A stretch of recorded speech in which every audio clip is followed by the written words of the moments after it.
नमस्कार, आप सभी का हार्दिक स्वागत है एनवीर एजुकेशन के यूट्यूब चैनल पर। और मैं संपत लेड़ आप सभी को राजस्थान कंप्यूटर शिक्षक भर्ती की तैयारी करवा रहा हूं, जिसके अंदर अभी हाल ही में जो ग्राम सेवक ग्राम विकास अधिकारी का जो पेपर हुआ है, तो उनके अंदर राजस्थान जीके के कौन से क्वेश्चंस आए, तो वो अभी हम डिस्कस करने वाले हैं। ठीक है, इससे पहले का पेपर जो है फर्स्ट पारी का मैंने अपलोड कर दिया, अगर आपने नहीं देखा तो जरूर देख लीजिएगा। ठीक है, तो अब आपके सामने मैं जो है सीधा डायरेक्टली क्वेश्चंस को स्टार्ट कर रहा हूं। तो ये अभी इंडिया जीके के और इसके भी क्वेश्चन साथ में है, तो मैं सीधा 2 नंबर वाले पेपर से क्वेश्चन से आपके सामने शुरू कर रहा हूं, क्योंकि इंडिया जीके हमारे सिलेबस में नहीं है। तो देखिए, आज का यहाँ पर इसका पेपर का पहला प्रश्न आपके सामने है, सॉरी राजस्थान जीके का दूसरा नंबर से स्टार्ट कर रहा हूं। किस मुगल सम्राट के शासनकाल में मयूर सिंहासन का निर्माण किया गया था? किस मुगल सम्राट के शासनकाल में मयूर सिंहासन का निर्माण किया गया था? तो देखिए, यहां पर आपका इस क्वेश्चन का जो राइट आंसर होगा वो होगा आपका बी, शाहजहां के शासनकाल में मयूर सिंहासन का जो है निर्माण किया गया था। अगला प्रश्न देखते हैं, तीसरा प्रश्न आपके सामने है, अधोलिखित में से कौन सा स्थान विद्रोही नेता युग्म सही सुमेलित नहीं है? ठीक है, तो प्रश्न संख्या 3 का उत्तर देखिए, तो इस प्रश्न का राइट आंसर होगा आपका डी, कानपुर बेगम हजरत महल से संबंधित नहीं है। बाकी रोहिलखंड जो है वो आपके खान बहादुर खान, इलाहाबाद लियाकत अली से, और झांसी जो है वो आपके लक्ष्मीबाई से संबंधित है। अगला प्रश्न देखिए, बमरसिया कौन से क्षेत्र का लोक नृत्य माना जाता है? राजस्थान जीके का क्वेश्चन है, बमरसिया जो है वो आपके कौन से क्षेत्र का लोक नृत्य माना जाता है? तो प्रश्न संख्या 4 के अंदर आपका जो राइट आंसर होगा वो होगा आपका डी, अलवर और भरतपुर का प्रसिद्ध लोक नृत्य बमरसिया लोक नृत्य है। अगला है, राव जैतसिरो छंद के रचयिता कौन है? राव जैतसिरो छंद के रचयिता कौन है? तो प्रश्न 5 का राइट आंसर है आपका ए, बीटू सूजा।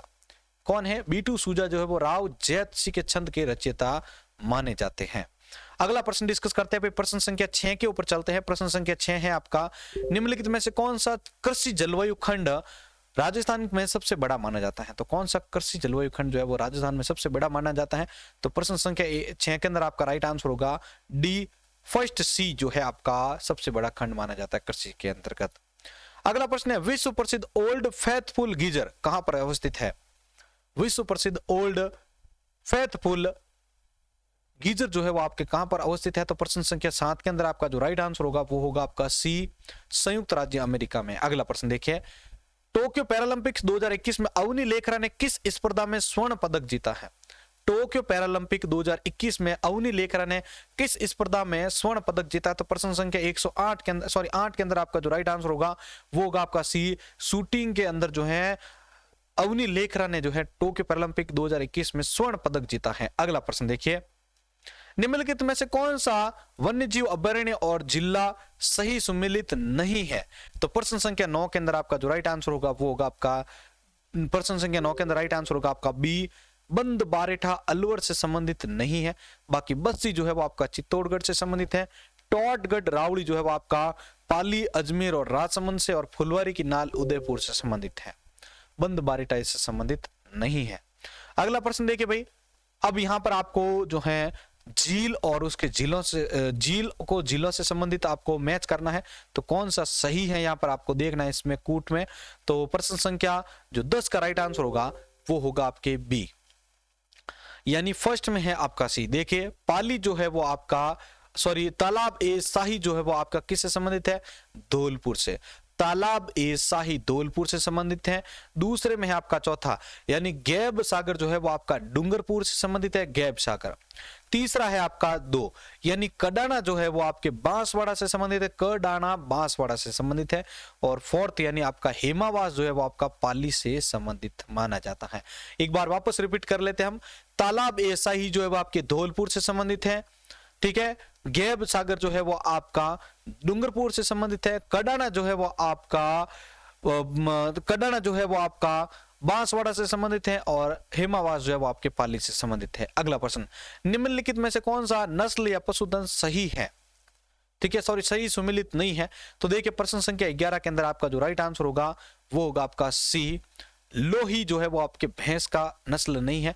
बाकी बर्बरी जो है वो आपका बकरी से संबंधित है। चनोतर जो है वो आपका भेड़ से संबंधित है, और कांकरे जो है गोवंश से संबंधित है। एक बार वापस रिपीट कर देता हूं, बर्बरी जो है वो आपका बीकानेर से बकरी से संबंधित है। चनोथर जो है वो आपका भेड़ से संबंधित है, और आपका कांकरे जो है वो गोवंश से संबंधित है। लोही जो है वो भैंस पंच से संबंधित नहीं है, भैंस से। अगला प्रश्न है, यहां पर आपको पुस्तक और उसके लेखक को आपस में आपको मैच करना है। तो प्रश्न संख्या यहां पर इसका प्रश्न संख्या 12 देखना पहले। राजस्थान में किसानों हेतु कृषि में आसानी के लिए कृषक कल्याण कोष का गठन कब किया गया था? वेरी इंपॉर्टेंट क्वेश्चन है, करंट अफेयर्स का मान सकते हो आप। राजस्थान में किसानों हेतु कृषि में आसानी के लिए कृषक कल्याण कोष, तो क्वेश्चन डायरेक्ट भी बन सकता है, कृषक कल्याण कोष का गठन कब किया गया था?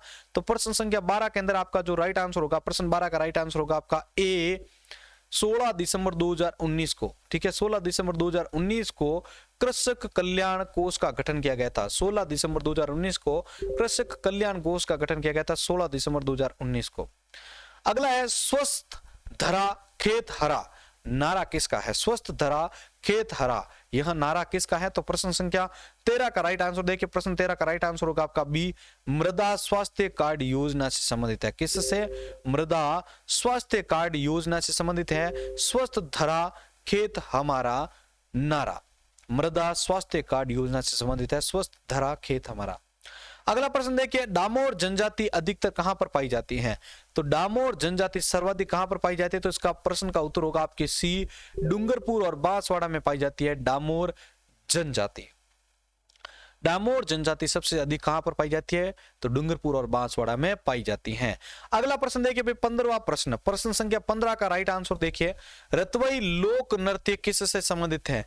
तो रतवई लोक नृत्य, रतवई लोक नृत्य जो है वो आपका बी, मेवात क्षेत्र से संबंधित है। किससे? मेवात क्षेत्र से संबंधित है रतवई लोक नृत्य। अगला प्रश्न देखिए 16वां, कौन से लोक देवता को ऊंटों के देवता के रूप में पूजा जाता है? कौन से लोक देवता को ऊंटों के लोक देवता के रूप में पूजा जाता है? तो प्रश्न संख्या 16 का जो राइट आंसर होगा, प्रश्न संख्या 16 का जो राइट आंसर होगा वो होगा आपके डी, पाबूजी को ऊंटों के देवता के रूप में पूजा जाता है। पाबूजी को ऊंटों के लोक देवता के रूप में पूजा जाता है, देवता के रूप में पूजा जाता है। अगला प्रश्न है, नारियों द्वारा शिकार करते हुए चित्रण किस चित्रकला शैली की विशेषता है? नारियों द्वारा शिकार करते हुए चित्रण किस चित्रकला शैली की विशेषता है? तो प्रश्न संख्या 17 का जो राइट आंसर होगा वो होगा आपके सी, कोटा शैली से संबंधित होते हैं। नारियों द्वारा शिकार करते हुए चित्रण जो है वो आपके किस चित्रकला शैली से विशेषता है? तो इसका उत्तर होगा कोटा शैली की। अगला, अधोलिखित में से कौन सा आभूषण गले में नहीं पहना जाता है? तो कौन सा आभूषण गले में नहीं पहना जाता? तो प्रश्न संख्या 18 का जो राइट आंसर होगा वो देखिए, इसका राइट आंसर होगा आपका बी, आंवला। आंवला जो है वो आपका गले में पहने जाने वाला आभूषण नहीं है, आंवला। ठीक है, तो प्रश्न संख्या 18 के अंदर आपका राइट आंसर है बी, आंवला गले में आभूषण नहीं पहना जाता है। बाकी तिमड़िया, कांठला जिसको कंठी भी बोला जा सकता है और मादलिया, ये आपके गले के आभूषण है। वेरी इंपॉर्टेंट और इजी प्रश्न था। अगला प्रश्न है, वर्ष 2020-21 के लिए सिविल सेवा के क्षेत्र में पद्म भूषण पुरस्कार किसे दिए गए? बहुत इंपॉर्टेंट प्रश्न है भाई, अभी का हाल ही का करंट अफेयर्स का। वर्ष 2020-21 के लिए सिविल सेवा के क्षेत्र में पद्म भूषण पुरस्कार किसे दिया गया है? तो प्रश्न 19 का जो राइट आंसर होगा वो होगा आपके डी, नरपेंद्र मिश्रा को। किसको? नरपेंद्र मिश्रा को दिया गया है। प्रश्न संख्या 19 के अंदर राइट आंसर होगा आपका डी। वर्ष 2020-21 के लिए सिविल सेवा के क्षेत्र में पद्म भूषण पुरस्कार नरपेंद्र मिश्रा को दिए गए हैं। अगला प्रश्न देखिए, प्रश्न संख्या 20 है जिसमें इन दोनों सूची पुस्तक और लेखक को आपस में आपको मैच करना है। तो प्रश्न संख्या 20 के अंदर आपका जो सही कूट होगा वो होगा आपका ए, यानी फर्स्ट में होगा आपका सी। अमर कोश जो है वो आपके अमर सिंह से संबंधित पुस्तक है। इंपॉर्टेंट क्वेश्चन हो चुका है ये। अमर कोश किसके द्वारा लिखी गई है? तो अमर सिंह के द्वारा। दूसरे में है आपका डी, यानी आपका काव्य मीमांसा जो है वो आपका राजशेखर से संबंधित है। काव्य मीमांसा राजशेखर से संबंधित है। अब तीसरा आता है आपका बी, यानी बृहत कथा। बृहत कथा जो है वो आपके गुणाढ्यास से संबंधित है। और स्वप्नाव स्वदत्तम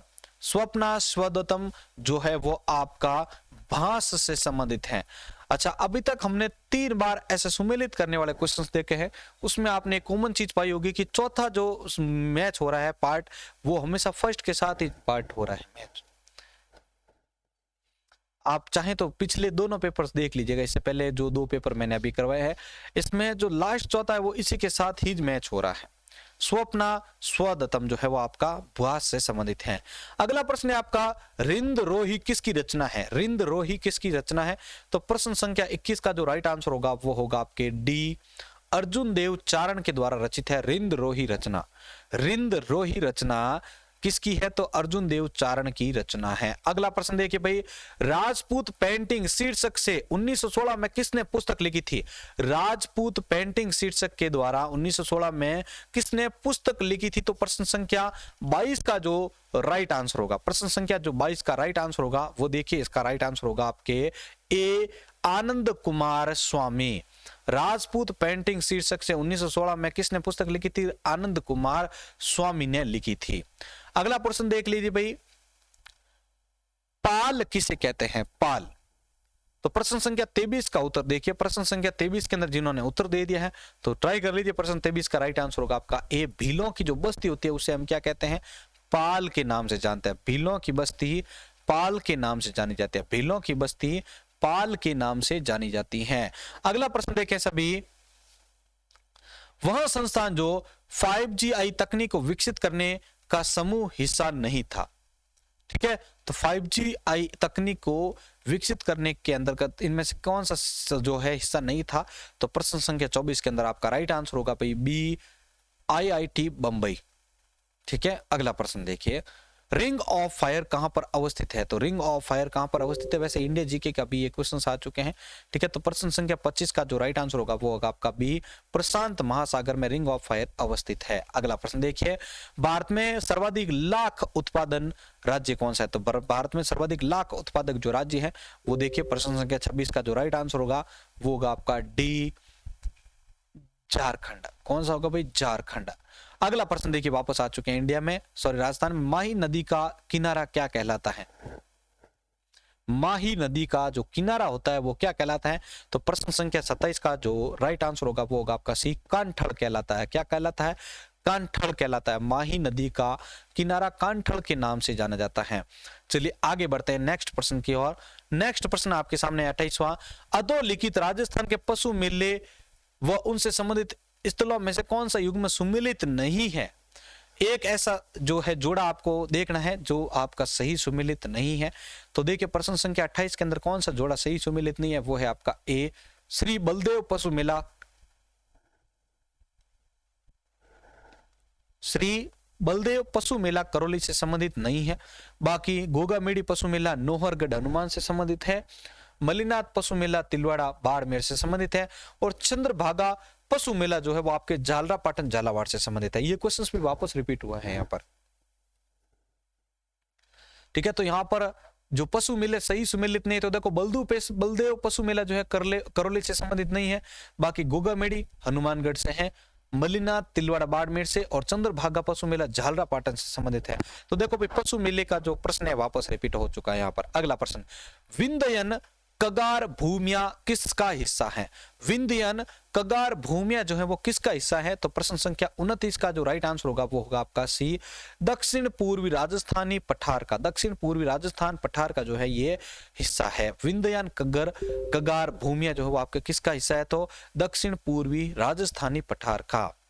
अगला है भाई आपका, पाशुपत नामक शैव संप्रदाय के प्रवर्तक कौन थे? पाशुपत नामक शैव संप्रदाय के प्रवर्तक कौन थे? तो प्रश्न संख्या 31 का जो राइट आंसर होगा वो होगा आपका सी, लकुलिश। कौन सा? लकुलिश। पाशुपत नामक शैव संप्रदाय के प्रवर्तक कौन थे? तो लकुलिश थे।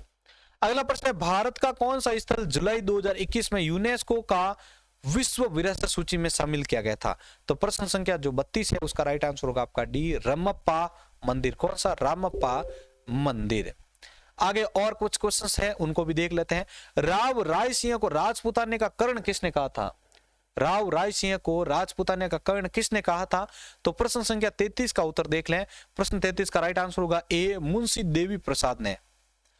ठीक है, मुंशी देवी प्रसाद ने राजपुताने का कर्ण कहा था राव राय सिंह को। राव राय सिंह को राजपुताने का कर्ण किसे कहा था? तो राव राय सिंह को कहा था किसने? मुंशी देवी प्रसाद ने कहा था। अगला प्रश्न है, 1857 की क्रांति के समय भरतपुर रियासत में ब्रिटिश पॉलिटिकल एजेंट कौन था? 1857 की क्रांति के समय भरतपुर रियासत में ब्रिटिश पॉलिटिकल एजेंट कौन था? तो प्रश्न संख्या 34 का जो राइट आंसर होगा, प्रश्न संख्या 34 का जो राइट आंसर है वो है आपका बी, मॉरिसन था। कौन था? मॉरिसन था।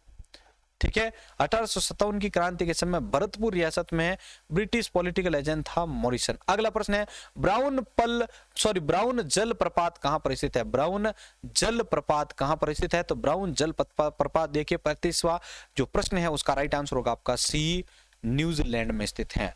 अगला, हाल ही में जारी की गई UNESCO 2021 state of the education report के अनुसार संपूर्ण भारत के विद्यालयों में इंटरनेट की पहुंच कितनी है? देखो, आप राजस्थान कंप्यूटर शिक्षक भर्ती की तैयारी कर रहे हैं तो देखो टेक्नोलॉजी के क्वेश्चंस तो वापस रिपीट होना बनता है। तो प्रश्न संख्या 36 का राइट आंसर देख लीजिए। 36 का जो राइट आंसर होगा वो होगा आपका डी, 19%। कितना है? 19% इंटरनेट जो है वो सभी स्कूलों तक पहुंच चुका है। अगला प्रश्न है, भारत के प्रथम मानव युक्त महासागर मिशन का नाम क्या है?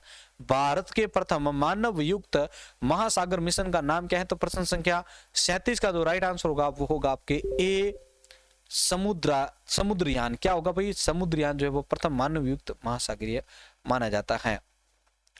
अगला प्रश्न देखिए, कौन सा एकमात्र महाद्वीप है जिसे कर्क रेखा, भूमध्य रेखा और मध्य मकर रेखा जो है वहां से गुजरती है? कौन सा एकमात्र महाद्वीप है जिसमें कर्क, भूमध्य और मकर रेखा गुजरती है? तो प्रश्न संख्या 38 का राइट आंसर होगा आपका सी, अफ्रीका से। अगला प्रश्न राजस्थान का है, बजट का क्वेश्चन है इसलिए अपने पास इसको नोट डाउन कर लीजिएगा, वेरी इंपॉर्टेंट और गारंटीड प्रश्न है। राज्य बजट भाषण 2021-22 में डीम्ड महाविश्वविद्यालय के रूप में Rajasthan institute of advance learning की स्थापना कहां करने की घोषणा की गई है? और देखो, इंस्टीट्यूट ऑफ एडवांस लर्निंग की स्थापना है तो क्वेश्चन से इंपॉर्टेंट बनता है, राजस्थान बजट भाषण 2021-22 में डीम्ड विश्वविद्यालय के रूप में Rajasthan institute of advance learning की स्थापना कहां करने की घोषणा की गई है? तो प्रश्न संख्या 39 का जो राइट आंसर होगा वो होगा आपका ए, जयपुर में की गई है। कहां पर? जयपुर के अंदर राज्य बजट भाषण 2021-22 में डीम्ड विश्वविद्यालय के रूप में Rajasthan institute of advance learning की स्थापना करने की घोषणा की गई है। और लास्ट प्रश्न है 40वां, मांड किसका प्राचीन नाम है? तो मांड जो है वो किसका प्राचीन नाम है? प्रश्न संख्या 40 का राइट आंसर होगा आपका बी, जैसलमेर का प्राचीन नाम क्या है भाई? मांड माना जाता है। ठीक है, मांडना। ठीक है, जैसलमेर का प्राचीन नाम मांड माना जाता है। तो भाई ये थे अपनी सेकंड पारी के इंपॉर्टेंट क्वेश्चंस। अगर आपको वीडियो अच्छा और हेल्पफुल लगा है तो जल्दी से लाइक कर दीजिए, अपने दोस्तों के साथ इस चैनल को शेयर भी कर दीजिए, क्योंकि इसमें हम सारे जितने भी अभी प्रीवियस ईयर के पेपर हुए उनके क्वेश्चंस आपके सामने रखने वाले हैं। जय हिंद, जय भारत।